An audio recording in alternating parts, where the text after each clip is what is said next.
Some of the trends I see around worker collaboration today are that we're working more and more with teams that are distributed across the world. I think there's really two big challenges they face. One is the geographic distance and how do you close that? And then the other one, which is much harder to solve, is the different time zones. Because, as I wake up and go to work in North America, most of the people in India and China are just going to bed. So you have to do things across that time zone through things like email. But email is really best for these transitory short conversations. For longer, more sustained content, it's really about Acrobat and PDF that are the better solutions. Documents are typically seen as just static text. But where Acrobat is taking documents in the future, it's much more dynamic and a richer experience. It can include things like video. It can include applications that you interact with. The document itself becomes both intelligent and alive. So as companies seek to get a competitive edge and move faster, it's also important to retain their intellectual property because that's a key advantage. And so security becomes very important as you collaborate with others.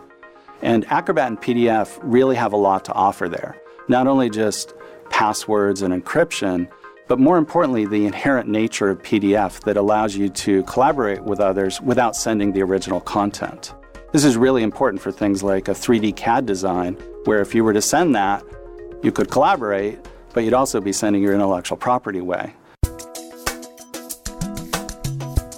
Another way Acrobat is really helping to drive future collaboration is by providing context around different pieces of content. How many times have you received an email with multiple attachments and you're trying to figure out what's what by the file name? Well, with Acrobat 9, we've introduced PDF portfolios. And what that does is it really provides context, a wrapper that you can navigate multiple pieces of content, all within a single PDF. I like to think of it as a DVD scene selector for your content. You see little thumbnails and descriptions, and you can easily jump to and from the scene you want, only in this case, it's the content that you're collaborating on. One of the really nice aspects about Acrobat is it enhances team collaboration, yet it uses the tools you're comfortable with, the software you use like email to send and receive information.